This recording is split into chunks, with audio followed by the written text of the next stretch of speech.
എടീ പോലീസുകാരെങ്ങനെയാണ് നമ്മുടെ ബിനാമികളെ മാത്രം ഇത്ര കൃത്യമായിട്ട് നോക്കണം? എല്ലാ ഉടായ്പും പിടിച്ച തലതെറിച്ചവന്മാരാണ് ഇപ്പോഴത്തെ പോലീസുകാർ. പക്ഷെ നമ്മളാരും ഒറ്റനുണ്ട്. എങ്കി അവനാ ബ്രിസ്റ്റോടെ ബിനാമികളെ പോറ്റാൻ കോപ്പ്. നമ്മിനി ബോസിനോട് എന്ത് പറയോടാ? സോറി എന്ന് പറയാ, അല്ലാണ്ട് ഇപ്പൊ എന്ത് പറയാ? അല്ലടാ, ഇനി ബ്രിട്ടുമായിരിക്കും നമ്മൾ ഒറ്റിയത്. സാറേ, ഒരു ഡ്യൂക്ക് 250 ഇപ്പൊ വഴിയങ്ങാ വരും. അവന്റെ ബാഗിൽ ഇരുതലമൂരി, പോക്കറ്റിൽ പുല്ല്, പിന്നെ അവന്റെ ഷഡിക്കകത്ത് സ്കോർപ്പിയൻ വെനം. ഈ ബ്രിട്ടോ ആരെ ഇട്ട് കൊടുക്കാറില്ല. എനിക്കാരോടെങ്കിലും പൊടി തോന്നിക്കഴിഞ്ഞാ അവന്റെ തല ഞാൻ കമ്പിപ്പാര കൊണ്ട് പൊതിക്കും. മനസ്സിലായടാ ചേറ്റകളെ? അയ്യോ ബ്രിട്ടോ, ഞങ്ങൾക്ക് തന്നോട് ഒരു പൊളിയുമില്ല. ഒരു ഡൗട്ട് തോന്നിയപ്പോ ക്ലിയർ ചെയ്യാൻ വേണ്ടി ഒന്ന് വിളിച്ചെന്നേ ഉള്ളൂ. അപ്പൊ ശരി, ബൈ. ഇയാള് ബ്രിട്ടോ അല്ല, ഭ്രാന്തരാണ്. കമ്പിപ്പാര വെച്ച് തല പൊളിക്കണ കാര്യം ഒന്ന് ഓർത്തു നോക്കി. സാറേ, കടുവയുടെ തലയോട്ടിയും പല്ലും പിന്നെ ആനക്കൊമ്പൊക്കെ ആയിട്ടൊരു ടീം ഇവിടെ നിന്ന് പുറപ്പെട്ടിട്ടുണ്ട്.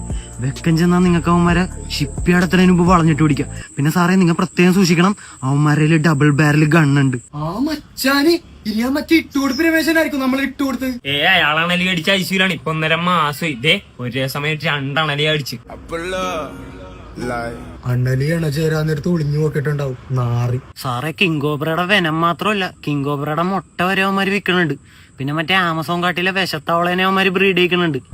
നിങ്ങൾ ധൈര്യമായിട്ട് ബംഗ്ലാവിൽ കയറി സെർച്ച് ചെയ്ത് സാറേ. അവന്മാര് വാറന്റ് ഉണ്ടാന്ന് വെച്ചാൽ ചെകളം കൊടുത്താൽ മതി. വേണമെങ്കിൽ ഒരു സേഫ്റ്റിക്ക് ആ വാവാച്ചേട്ടനെയും കൂടെ കൂട്ടിക്കോ. ഓക്കെ ബോസ്, ഞാൻ സേഫ് ചെയ്തോളാം. എടാ, ഇന്ന് വൈകുന്നേരം 50 കിലോ സ്വർണ്ണ ബിസ്ക്കറ്റ് വരും. നിന്റെ വീട്ടിൽ സേഫ് ചെയ്യൂ. എടാ, എന്റെ വല്യപ്പന്റെ മോ വീട്ടിൽ വന്ന് നിൽക്കാൻ തുടങ്ങിയിട്ട് 1.5 മാസം. എന്റെ ഷഡ്ഡി പോലും അവിടെ ഊരിടാൻ പറ്റൂല. അപ്പൊ തന്നെ അവൻ അടിച്ചിട്ടും പോകും. ആരി റിങ്കന? ഷിബു സാറേ, നമസ്കാരമുണ്ട്. റിങ്കനാണേ.